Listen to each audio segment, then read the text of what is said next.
Ṣẹ̀kẹ̀rẹ̀ lọ bá jó, ṣẹ̀kẹ̀rẹ̀ lọ bá jó, olúwa mi ò dìde ojó ṣẹ̀kẹ̀rẹ̀.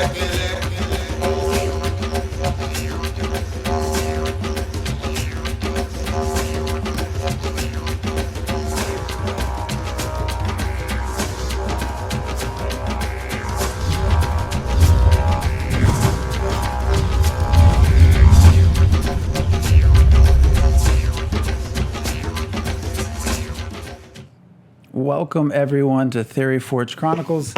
I am Phantom X, of course, joined by legendary Neurotoxin and Diggs. And thanks for joining us. We had sort of a unplanned, I guess, summer break, small summer break. A lot of stuff kind of comes up. So we are back. Shtick. How you guys doing? It's been a little bit. Doing great. Been having a lot of fun with this and that. Been working on some stuff, a little secret project I've been doing on the side. I'll probably talk about it once it's out there. Other fun sort of stuff. Saw that Warframe stuff that they've been showing, that new space stuff, kind of tying the rest of the game together. Oh, I'm so psyched for that. Like, that's the one thing that might prevent me from diving into any Meow or MMO, is like that game just getting better and better every year. But other than that, like that and playing Bloodstained here and there, also awesome game. Been hanging out, been just real busy. How about you, Diggs? I have 18 hours of dance class plus work this month. Yeah. So this week. So Nice. I'm tired and losing weight, losing some belly fat, which is what I wanted. That's a way to do it. Mm-hmm. Well, cool. Rockin'. Good stuff. Well, Yeah, when was our last, like a month almost, I think it's been. probably, yeah. And it's not been old. We are still, of course, waiting for DSS. Yep. Luckily, just in time, there, I guess, was a shiny post and then also sort of an update with the map. Which map? Map H? Is that right? Yep. Was posted.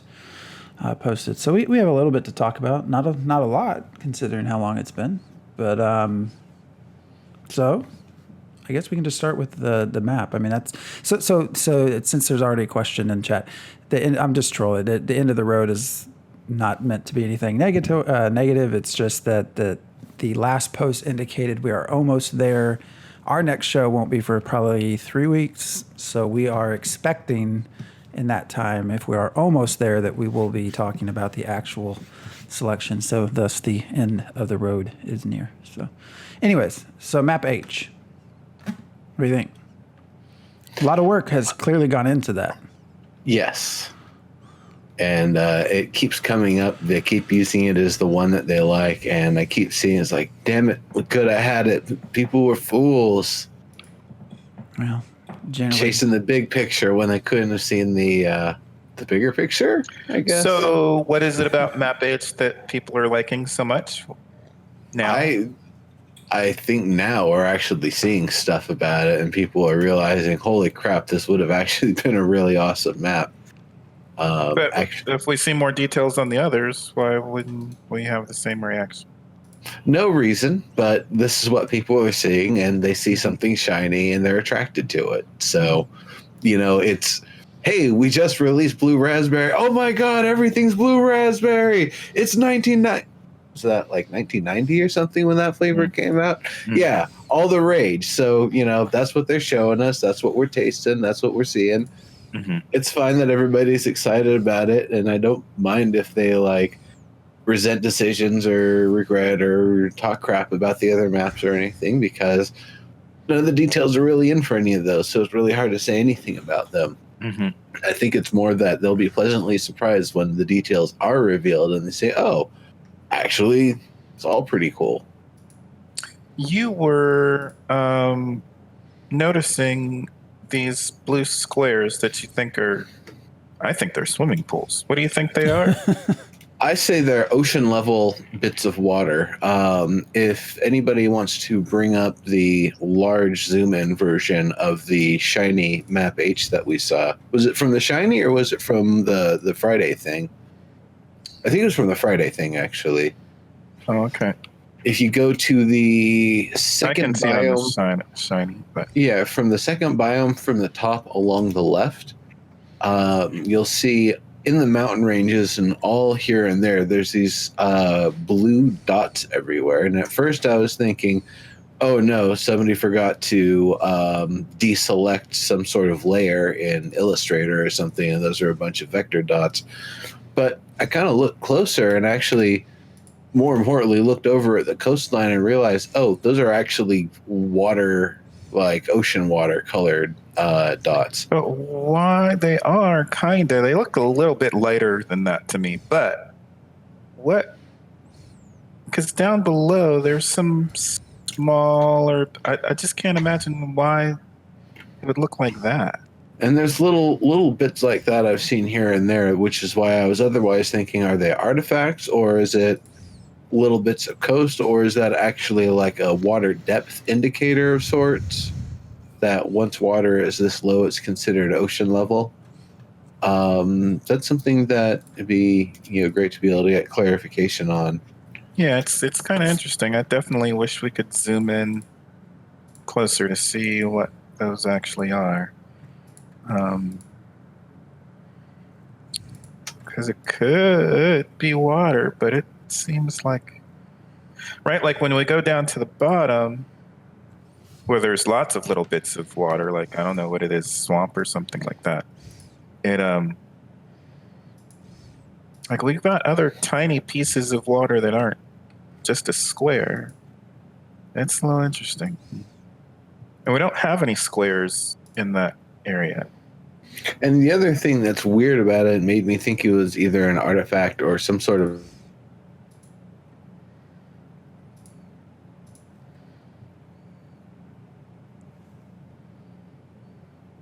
Did I lose you guys? Well, that was weird. A There we depth go. indicator. We went out for a minute and came right back. So I don't know if that's a Discord issue. I didn't go out and back. Yeah, I saw Phantom go out and back. Oh. And you froze for a little bit. Weird. We're back. Maybe it fixed whatever it was. Anyway, yes.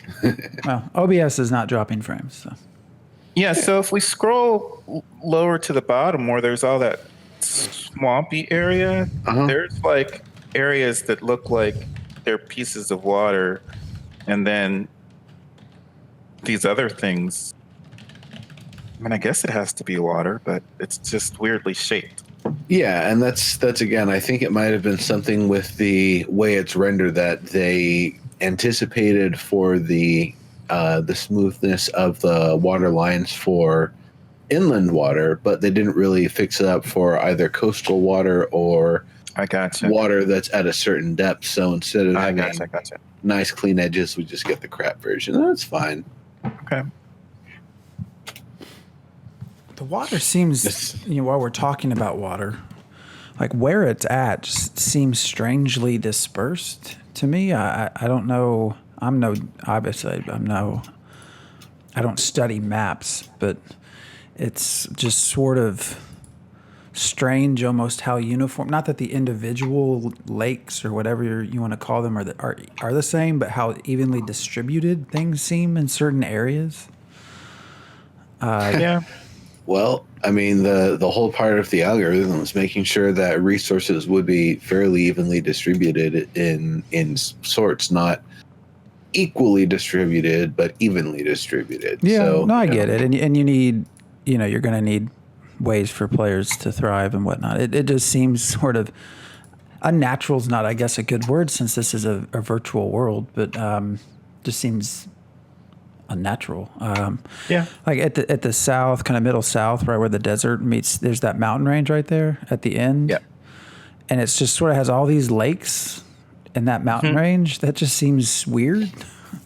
Yeah. Oh, it's definitely kind of weird. So I know we can't necessarily be too picky since it's taken 3 months to be able to work the algorithms to get this, but well, it's also hard to tell from this and the way that the mountains are kind of stamped in as a pattern. Are these lakes at the top of, ranges of mountains? Are they the top of the lake and then a large part of where it flows down before it kind of, goes into the ground? There's not much we can actually tell because we aren't getting any depth indication from these pools of water. So it's nice to be able to see where they're at in relation to the mountains, but they're all stamps, the mountains and the trees and all of that. They're not actually representational. So it's all very much like, this is a guide, this isn't precise. Well, Baldwin's saying that the water features form naturally where they would, and that might be. This isn't meant to be snark. I would actually like to see. I'm not trying to be snarky, but I'd like to someone link me to a picture of a mountain range that in the earth somewhere that has lakes like that every certain spot. I don't know. It just seems weird. Now when we're obviously playing, it's such a large world. You're not going to notice, but. From this aerial view of everything, it just seems strange. But yeah, it looks weird, but I think it's playable. And equally, you don't want 3/4 of your game world to be uninhabitable, right? So I mean, there has to be balance. But it looks good. It's amazing how much hard work has gone into this, and that they're almost done. Are you buying or selling on that? I'm not buying or selling anything, as you know. Oh, come on now. You have to answer what is the it that they're actually declaring is done? Are they saying DSS is almost done? Are they saying the map part of DSS without the actual web interface part is done? Are they saying it's almost ready to deploy and go into week 2 officially? That's what I think it is, but... Okay. Yeah. I mean, it basically, he says, I still have a bit more cleanup and polish to do. Maybe those are the score blocks you're seeing. They commented on the web, though. I thought they commented somewhere. I'd have to read through the whole thing again. But essentially gave the thought or the feeling that we're almost ready for selection. So.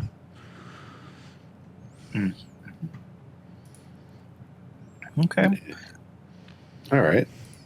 Yeah, I'm not. I'm wondering if I don't know that any place necessarily grabs me though from here. It'll be really interesting to see how this affects DS&S, but I think for that we'll still get more clarity. Or do you think this is going to be it? The clarity we'll get is the geopolitical borders they provide, where things are laid out based on, natural boundaries and that sort of stuff. And then where the actual property lines are divided based on that. That's the part that's going to make things really intriguing, and we'll get the most information from. Until then, it's nice to see this map in this detail and how far they've progressed with everything. But I feel like that really is that most critical step. And I'm not going to say they didn't need to go this far with the map before they could go to that part, but it's that they could have done that part long ago without actually displaying all of this information for us, potentially, and then, added this stuff later. But they decided not to because they wanted people to know what the hell they're actually claiming. I mean, people are putting down good money, lots of money to get their locations and be able to build it up quickly in the early phase. So I completely understand why they believed it was worthwhile to put the process on hold for long enough to let people make better decisions. I honestly wouldn't be surprised if they actually went back and did the kingdom phase again, or offered, if all of the kings in a region wanted to do a kingdom phase revote or swap or something, to be able to do something like that. Or honestly, once they've got this stuff in, I'd be more happy if they rolled back and went to the phase before. It's you know what? we actually just applied it to all of the maps. Let's do the round of voting again with the actual maps you'll actually be able to play in. So that way, you're voting on something closer to what you're actually going to be seeing instead of here's a bunch of chunky regions and, argue over it. Mm-hmm.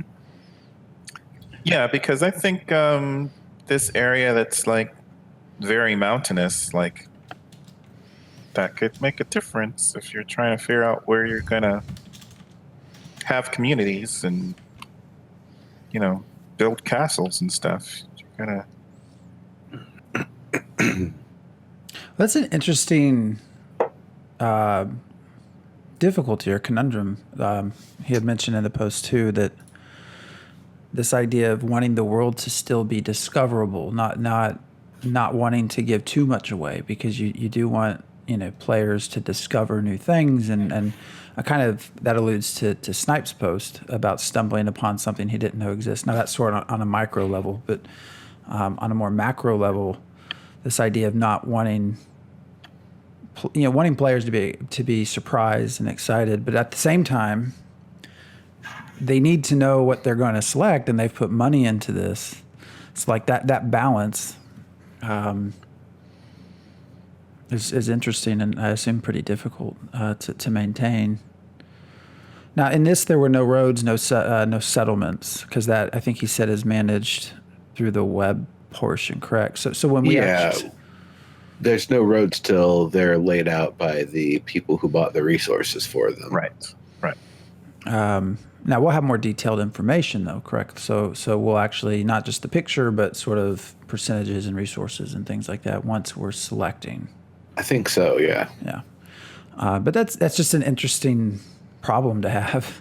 We want you to be surprised. Like everyone who creates a game wants their players to be surprised. But we know you also need to know as much, like who gets to decide, where the cutoff is. Obviously, the developers get to decide. But well, yeah. I mean, I would imagine you wanting to farm probably don't want to have your farm in the desert or in the mountains. Did I hear that where you might end up in the mountains, though? Yeah, that's what was. Because I was bitching about having a farm in the mountains. Yeah. It wasn't the hell, I'm forgetting the actual names. It wasn't the tallest mountains. It was the second. What is the mountain step? Or I think that's what. Yeah, I think that was it. Yeah, that's cool. You can grow coffee there. I mean, I know I'm being picky about that mountain range with the lakes, but in the game world, that probably will look pretty. I mean, it will look nice. It'll be a fun place to play the game in. But yeah, that's right. The mountain steps, because it's just going to make farming a little bit more difficult, but we'll figure it out. I'm just going to steal everything anyways and run away. It might be easy. It might be that the stuff that grows in the mountains grows really well and doesn't require as much maintenance, so it turns out being a benefit. Let's comment about how Baldurn and how big the map is. I mean, it is. Could also be a mushroom farm. Oh, up in the mountains, yeah. Yeah. I hate mushrooms, but we'll see what properties they have in the game. Well, you do, but your character doesn't necessarily. No, it will. Mushrooms. Super Mario Brothers movie just do it for you? Yeah. It's like never again. No, biology class in college did it for me. Gotcha. Oh, that part where it's closer to us than like animals and just the idea of eating high plants and or stuff like that. But anyways, no, closer to plants, not animals. Now, have they said? I always in my head with new games and maps, I always sort of compare to the original EverQuest and going from one side to the other, how long that would take. And it's been so long since we've done the show.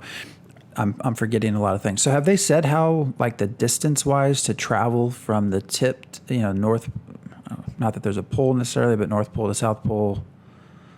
Like, have they talked about one quote, small valley was big enough to fit all of Los Angeles County. Walking tip to tip, years. Mm-hmm. And they're measuring that in actual time, like 1-to-1, character walking, you walking, basically. Like no hidden speed boost or something like that. I mean, I don't know how much your character is going to be in like, permanent semi-sprint mode like most games do, or if you're actually going to be like speed walking and fatigue management and stuff. Mm-hmm. But yeah, it's huge. Yeah, it's one of those things where if you want to go from the top to the bottom, it might just be easier to sail your way across and then, on land, get to wherever you need to from there. Right. And, what's kind of fascinating about that is, because we say years, but that's years of real time, which is lifetimes, right? In game. Yeah, I don't think one character is actually in 1 year of game time going to be able to make it all the way across, unless you are like just playing that you've got your OPC script, go north or whatever. Right. So, even for an explorer like myself, I mean, if the world is filled, if all this stuff is filled, I mean, just running around, because so normally I try to unveil the fog of war as much as possible, and that's not really going to be possible. That's an interesting question in human lifetime versus a character lifetime, because I mean, a character, just like a human, not in a few days should be able to explore the whole world, but in their lifetime they should be able to travel their world. Not on foot. Why? I mean, in a lifetime of, say, 72 years. Right. I mean...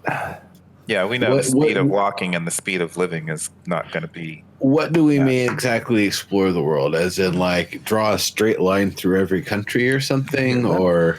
I'm going to do an experiment. Even just exploring the continent, it doesn't matter, really. I don't think we're going to be able to cross the continent in a character's lifetime, but we know that the speed of walking is not going to match the speed of aging.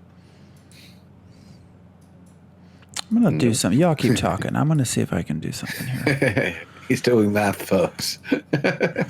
I'm on Google Maps right now.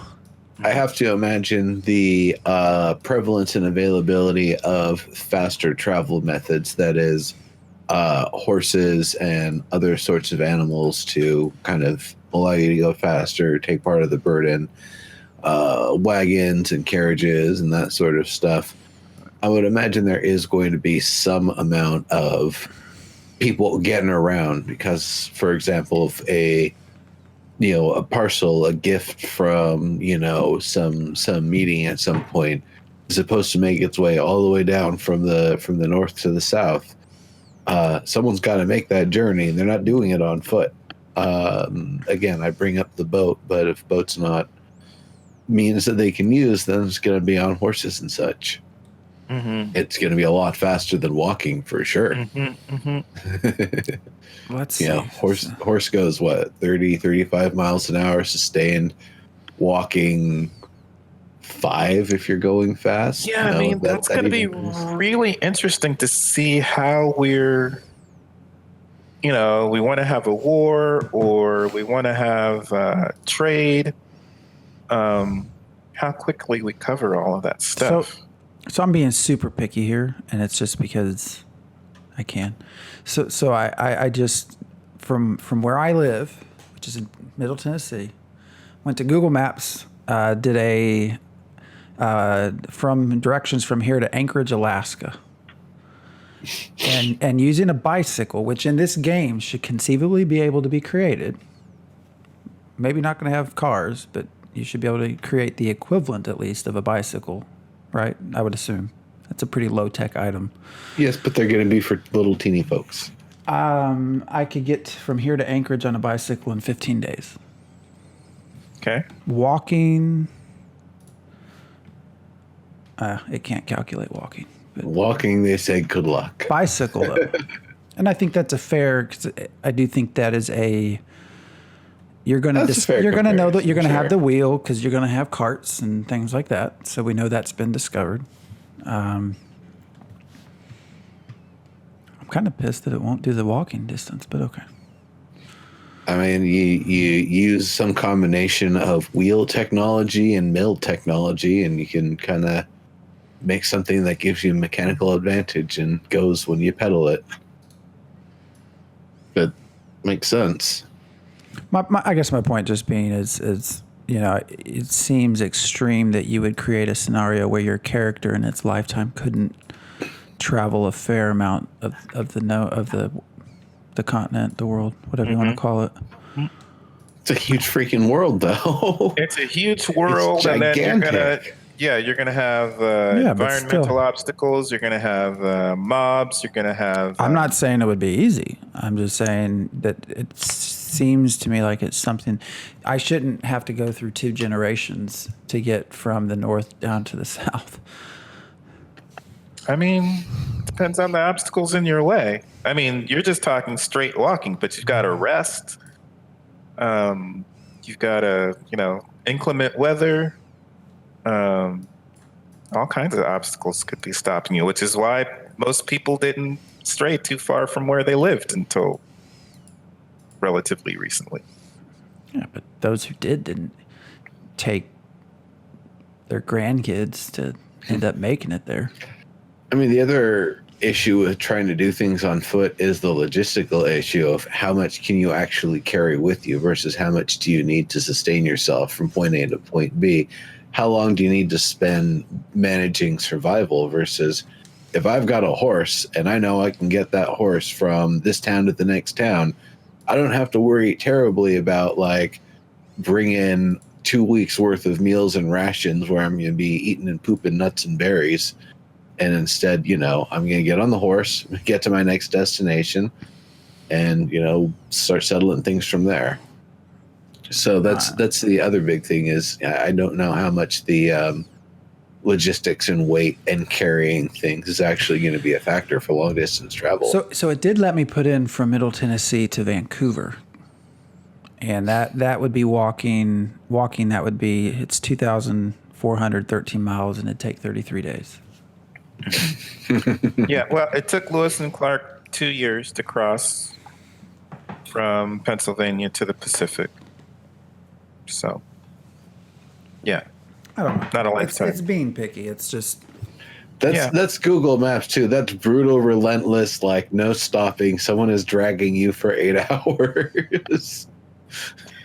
Well, but again, we've got as an example, we've got Lewis and Clark crossing the United States lengthwise in 2 years. So that's about right. I mean, even if it's 4 or 5 years, that's not a lifetime. But more importantly, I don't think I would be able to have one character uncover the entire continent in a lifetime. I'd be surprised, but we'll see. I'll probably give it a shot. Yeah, I mean, it's doing the traveling sort of thing for myself. I'm definitely not planning on just doing it on foot. I'll hitch a ride where I can, especially if there's a large caravan going from one place to another. I'll tag along with them. In fact, the world's so big, I don't think there's going to be any issues of traveling in and out of kingdoms. Probably not. I'm curious, but that's what I was going to say a little bit earlier. I am kind of curious about like these mountain ranges, and I don't remember where the boundaries are, and if these mountains that we see in the lower half of the continent is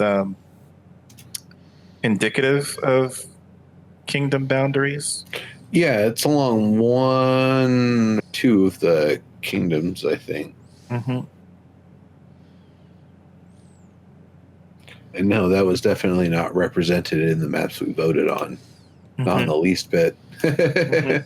That's why I'm saying if we actually got the option to go back and vote on the maps themselves and then go through everything else again from there, it might actually be for the better.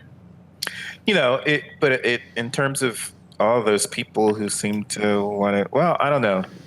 Now that I think about it, we have a lot of people, I guess, within their kingdoms are talking about peace. But all those people, I think, who are already thinking they want to PvP and take territory, those mountains might be somewhat of an obstacle. It's not so easy just to ride across the biome and No.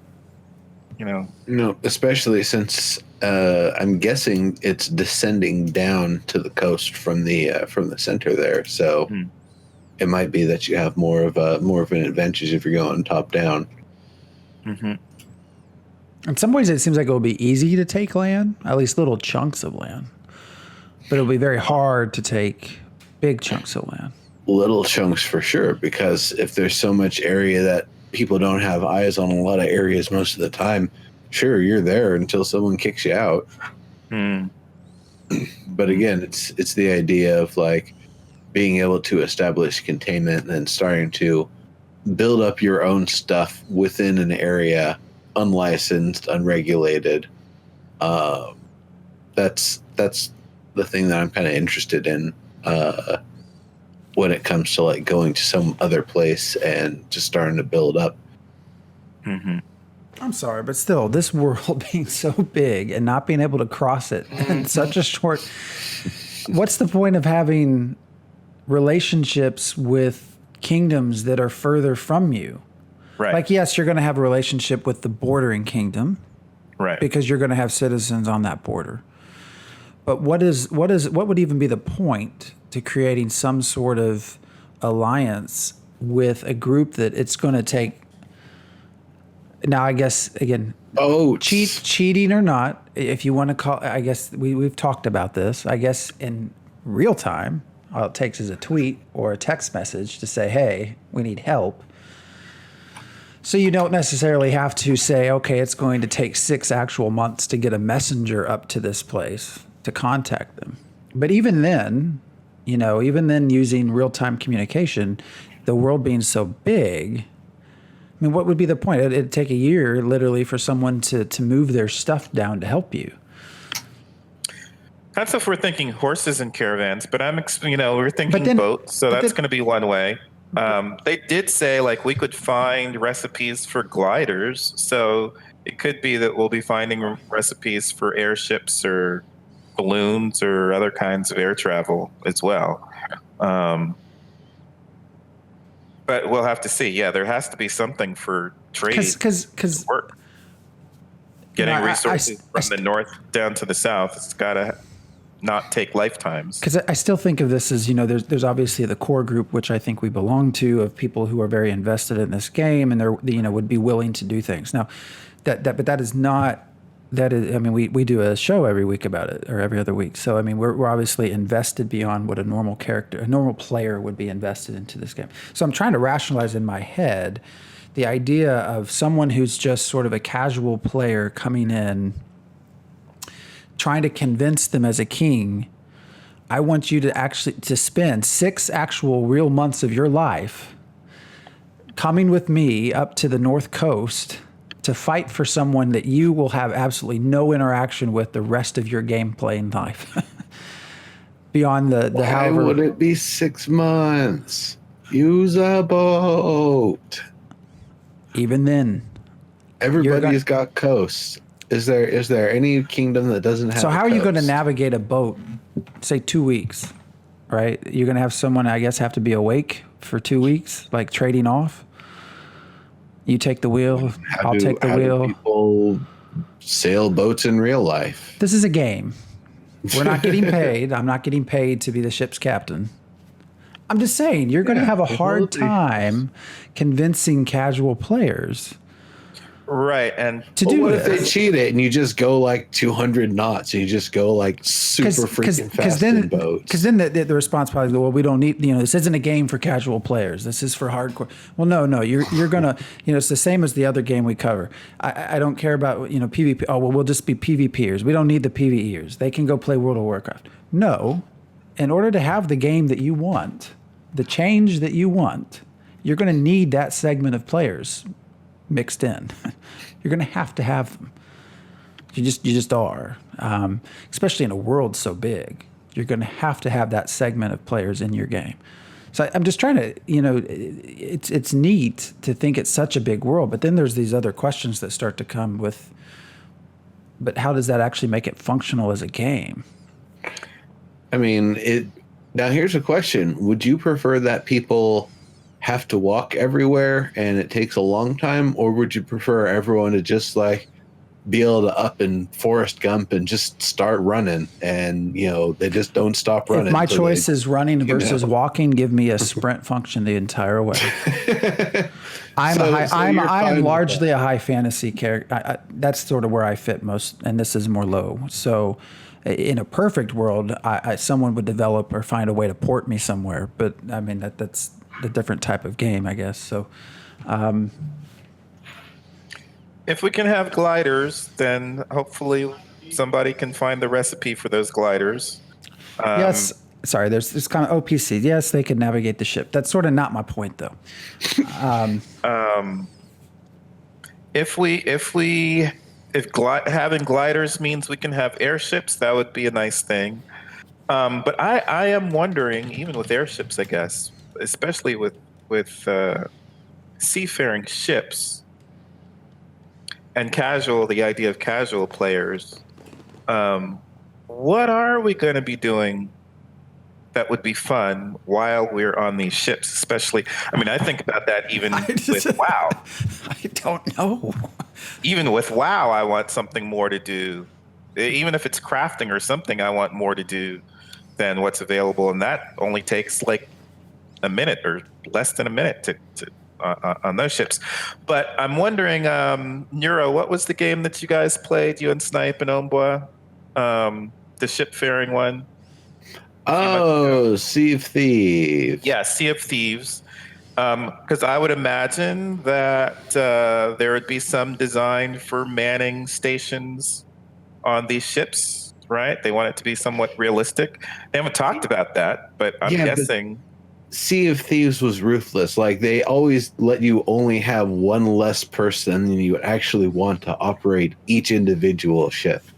Like, they kept you really, really short of each position. It's the sort of thing where if you could have 8 or 10 people on any one of those boats in Sea of Thieves, you just win. Like, it would be easy mode. There's no one will really be able to stop you. Mm-hmm. So it's kind of a funny thing to compare the two there. That yes, you do have everybody is doing multiple roles. You're jumping back and forth between this, that, and the other. A lot of things matter. There's a lot of communication, people calling things back and forth to one another. And I wonder how much of that is actually going to be part of the process of sailing, or if it's very much going to be like, well, verisimilitude over veracity. You know approximately where to set the sails and how to do all this stuff, and you can get around as you need to, and it's fine. And it only takes like a crew of 2 people or something for all sizes of ship. Yeah, and so do you think that with more people not having that restriction on the ships, and that could captivate you for longer? Like, you guys didn't play that game for very long. We've played it a few times. We're reasonably familiar with it. I mean, enjoying it, not being familiar. Oh yeah, with no, it. I mean, we enjoyed it. I played it some too. It wasn't. It's fun. It's silly and fun. There's always the chance that all of the loot that you've collected is going to get taken from you by one means or another. But it's fun to go out and do coordinated stuff and have your successes where you have them. So you think if we have to actually navigate and I don't know what you call it, but actually do each task that's required in order to navigate properly. To actually operate the ship, yeah. Yeah, that could be entertaining enough that a lot of people wouldn't be getting bored being on the ship for 2 weeks. Yeah, I mean, there's going to be other tasks if you're actually on a ship for that long. I'm sorry, but even hours. I mean, even if you're telling me it's a 10-hour boat ride, what the hell am I going to do for 10 hours? I'm logging out and hoping nothing Well, bad of course happens. you're going to log out in 10 hours, but like I swim around continents for hours in WoW and EQ2 just so I can remove the fog of war. But some of that, I step out and kill some mobs and do a little bit of exploring on land and stuff. I'm not in the ocean the entire time. But even taking a boat, let's go back to this map. Sorry, I'm stuck on this and I can't help it. That's fine. I'm in the middle. So let's go to the southern part, right in the middle. It's like dead set in the middle, that whatever kingdom that will be. Underneath the desert? Basically in it. In the middle of the map or south, on the side? South, so sort of 3/4 of the way down. And I'm wanting to get to the top. Like Okay, I'm not you're near, on the right? just You're on in the middle. I'm in the middle. I'm right in the middle. There's like a crater right in the middle. Okay. I'm just saying, if I'm playing a character there, I'm not near a coast. So it's hard. see. It's hard. I can understand Neuro, you take a boat. Okay, if I'm on the coast, but it's just going to be very hard, I think, to convince players to do this. That one is going to be hard to clear the mountains in general. I would imagine if you're in the center of that kind of lighter area in the south that you're talking about, where you would actually want to go is to the southeast, and then find a port there, and then sail to wherever from there. Or I would go Because 230 miles an hour in a straight line or 100 miles an hour in a straight line is still going to be way faster than you're going to be able to move on foot or otherwise by land, especially if you've got a lot of stuff that you're bringing with you. So there's a comment too, again, Baldwin, of it's the journey, not the destination. That's true to a degree. But that depends on what your objectives are. Well, and that's actually what I was getting to. That goes back to, for me, this idea. I say this all the time with Landmark, that I don't think people want a sandbox as much as they think they want a sandbox, because I don't think the majority of people who play games are self-driven enough to create their own goals. And typically, they're going to have to be given a goal. That's how they measure their success in a game, by power, through item acquisition, through raid completion, whatever it might be. They're given a goal by the developer. So again, even if it's taking a week, 7 days to go from one area of the world to the other, sure, initially that might seem like fun, but in order to have fun, there needs to be some sort of feedback that sort of rectifies your goal, that you're making progress towards whatever goal that is. And so to a degree, yes, it is the journey, but within a game, I mean, I don't see, because it becomes problematic if my goal is that I need to get a specific resource in order to make a specific weapon or specific type of gear, and it's going to take me 7 days to get to the place where the resource is, and especially if I have to make it back, so that's total like 14 days. Are you a person of means that can afford having something custom like that? I'm just saying whatever. Because if you're a person of means, then you can send someone else on horseback to go get it for you, and they'll be back in 4 days. Well, but I'm saying it depends on my whatever is making me go on the journey, right? I'm not just going on a journey for a journey and whatever happens. Like, I really want my objective, and then hopefully I can get rid of the obstacles, to my objective. But if the obstacle is 14 days of time, I mean, it depends on what else is happening. What else am I getting out of this journey? Right. So that's also, if you're a crafter, that's 14 days that you're not crafting. That's kind of what I'm saying. Whatever this resource is, it better be something fantastic. Right. So that's partially what I'm wondering is, like, would there be a possibility of having a ship with crafting station on it so that I could do some crafting while I'm also traveling? and burn down the ship. Well, it depends on the kind of crafting you're doing. Anyways, how much? So I've been commenting again. That this is really my thought process is more in the period of like a war or being asked by someone above you to do this.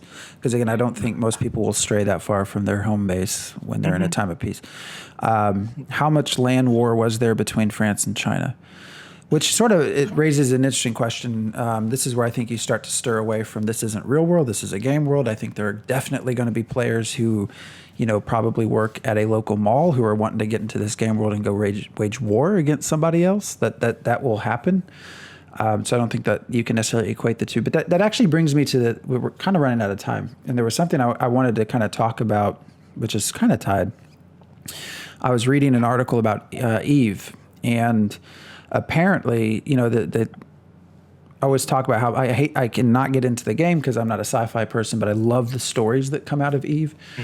And I hadn't really seen a whole lot in, magazines or anything lately, and finally saw something that was wrote up. And I guess I didn't realize this there. So it said, the article made it sound like in Eve that a lot of the I don't know what they're called, companies, corporations, whatever the guild corporations are, that in the null space, they've sort of, for a while now, have been in an agreement not to attack each other, just to let each other kind of get what they need and live in peace.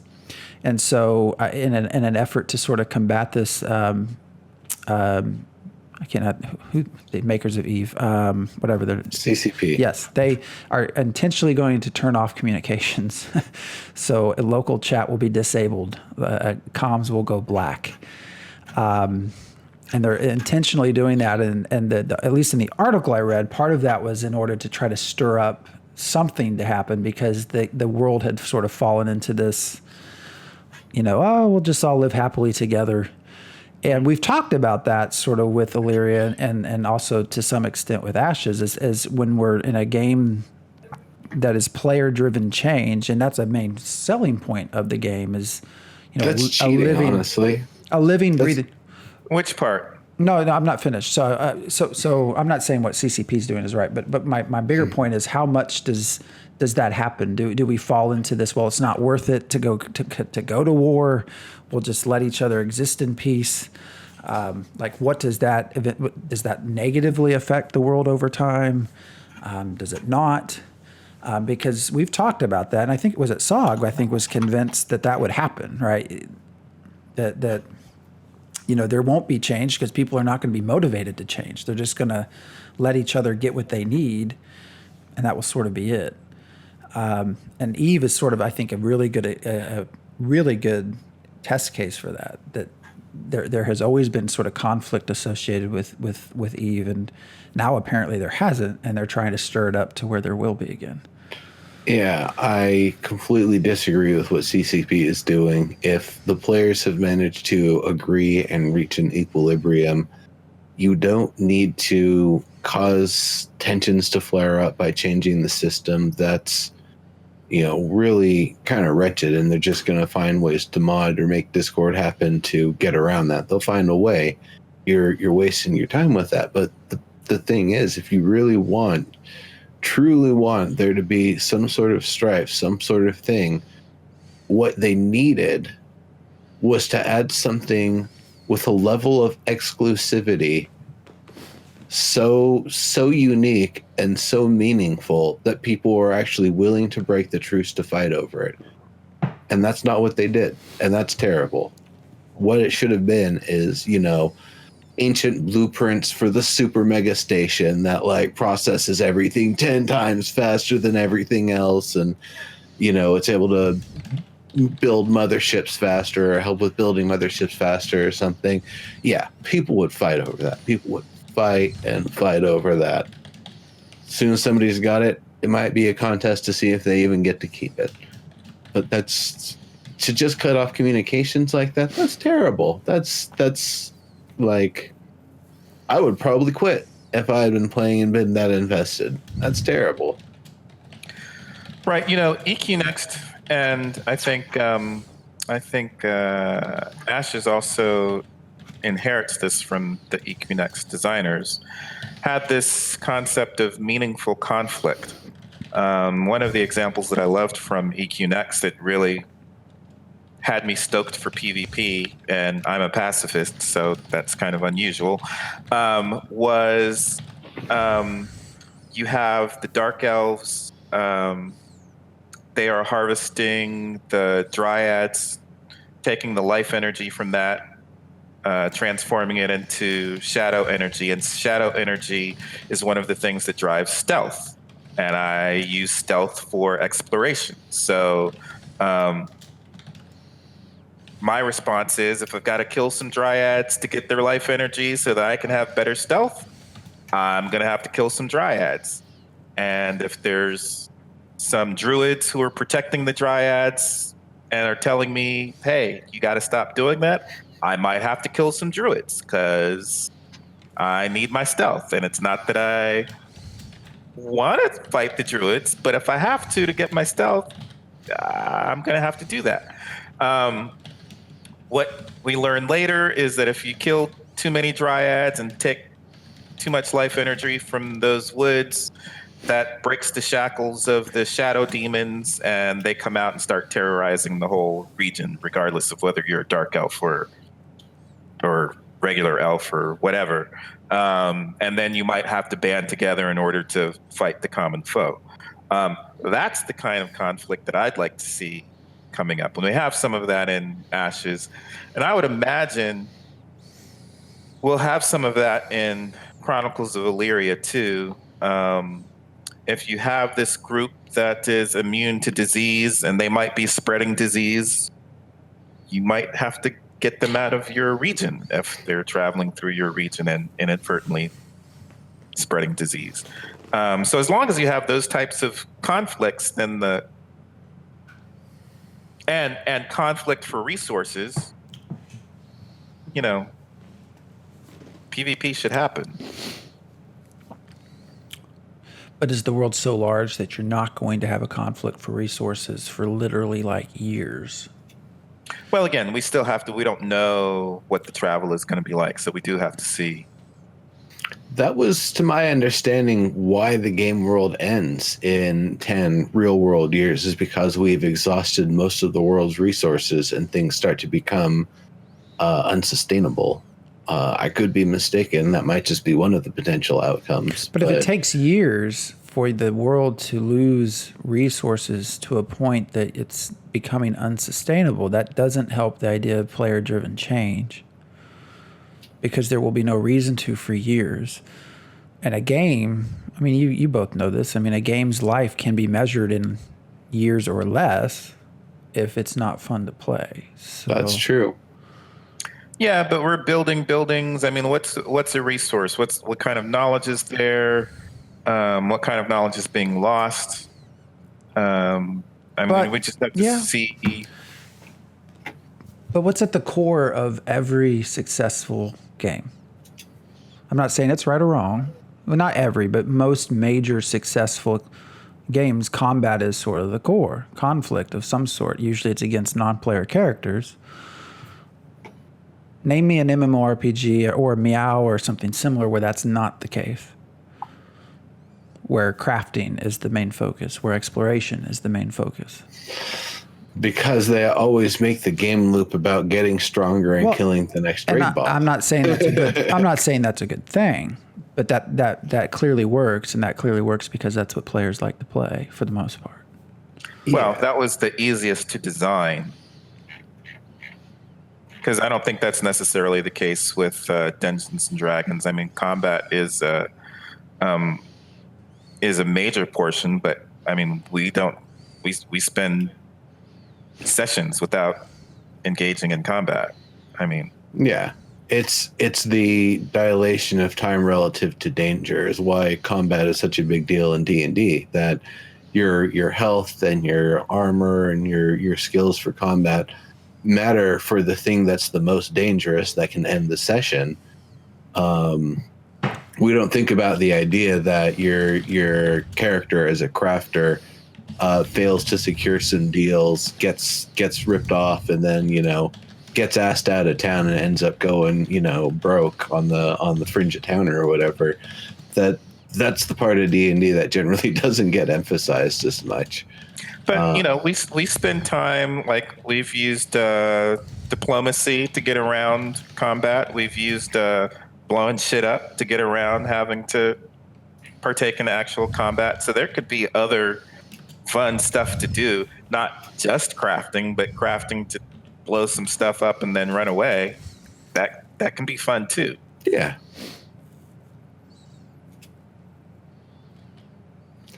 Yes, indeed. But we have to have more things so that the thing is we have to have MMORPGs that allow us to do more things than just combat. I would love an MMORPG where I could use diplomacy, or I can intimidate NPCs or flirt with NPCs, and that would get them to change their actions. And it's what Vanguard was trying to do, and I feel like what Undertale was the game that basically ended up pulling that off, where you didn't have to fight things, you could interact with them in other ways and get through the game.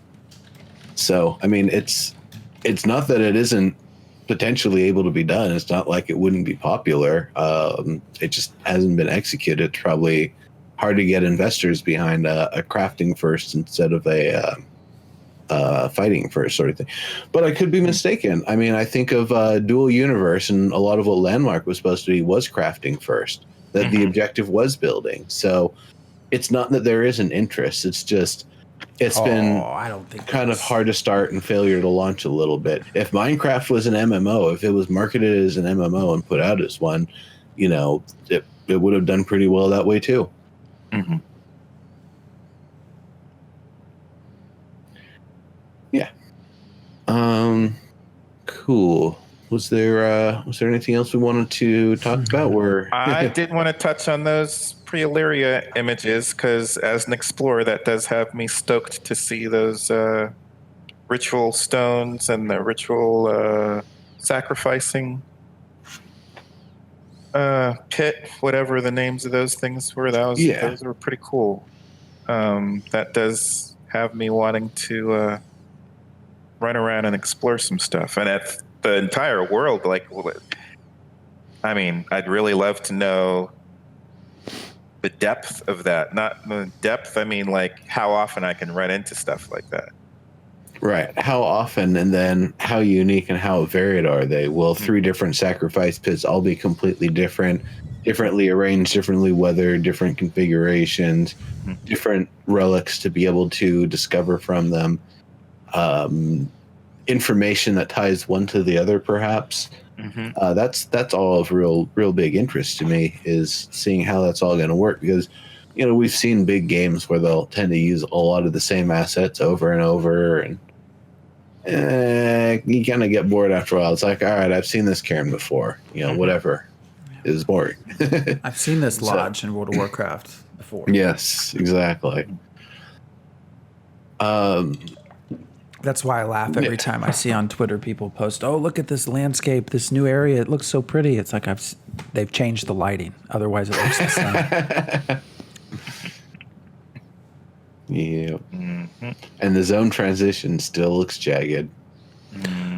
It's cool. Especially when you have someone who knows the world so well, assuming Snipe was telling the truth, to log into his own game and be just sort of taken aback by what he finds. I mean, that's I think a good sign. That's pretty cool. That definitely piques my interest of exploring to some degree. Although I'll still be mostly just farming, and stealing from anyone who trusts me. You can just watch my vids for the exploration stuff. Yeah. And I'll pick up some plants for you. I'm not salty. I'm just realistic. Actually, I'm really not. I really want this. I mean, we always say we'll keep the games separate, but this and Ashes, I mean, I really do want both of these games to come out, because I want to experience both. There's a lot of other good games coming. I'm one. I know you're not. I'm one who can't wait for Vanguard. But not Vanguard. Gosh, yeah, yeah. That's never Is coming it Pantheon? back. Pantheon. Pantheon. The other Brad McQuaid original. Yeah. But it's. I mean, the reality is, I mean, that it's an updated, has already been done sort of game. It's just in a new place with new lore, basically. These are two games that I really do want to see happen. So, all right. Well, we. Oh wait! What is? Isn't there? There's a new Tolkien game coming out. Did you guys hear about that? Yeah. So apparently, Amazon. I'm trying to remember who they paired up with. It was another company. They're working with someone for is it a free to play, I believe, game based in the Lord of the Rings sort of books and lore. But I think it's, from what I read, supposed to be taking place in the time before the actual events, right, of The Hobbit and the Lord of the Rings, is my understanding. So it's taking place before those events, but free to play. I assume that's what Smed's working on. I mean, he's never actually said. Technologies. I've never heard of them. He's never said what he's working on. He's never said, "Hey, I'm working on New World," from what I understand, which makes me. I've always thought he's working, obviously, on something that's not been released yet. So I assume this is what he's working on. Oh, that was a typo. It's Leu Technologies, which is the people who own Digital Extremes with Warframe. It was I think it was a diversification of a Chinese chicken company, mainland Chinese chicken company. Because also, I think the press release mentioned former devs of EverQuest, PlanetSide. Basically, it sounded like the team that Smed brought with him, because when he left Daybreak, he brought quite a few people with him. So yeah, so I assume that's what he's working on. Likely so. It looks interesting. I'm encouraged. You know, Lord of the Rings Online, when it was first being when it went through alpha, beta, I was really actually invested in that quite a bit. That's probably one of the games I did the most testing in during beta phases. Yeah, I think it might be too old school for me, just in terms of story and races and lack of diversity, representation. But we'll see what happens. Yeah. All right. Check it out. All right. Well, we'll be back, I think, in 3 weeks. We will not be live next week. And then the week after that, I think we'll probably be with our Ashes show, hopefully with a guest. And then we'll be back with Theoryforge Chronicles in 3 weeks. Obviously, I think you both would agree, if for some reason DSS does start to go live before that, we would maybe consider the idea of some sort of show. But yeah. Otherwise, we will be back in 3 weeks. So, with that being said, thanks for watching, and let us know if there's anything you want us to talk about, because we don't have a lot to talk about. So, just let us know. Thanks for joining us, and have a good weekend. See you later, everybody. Thanks for coming.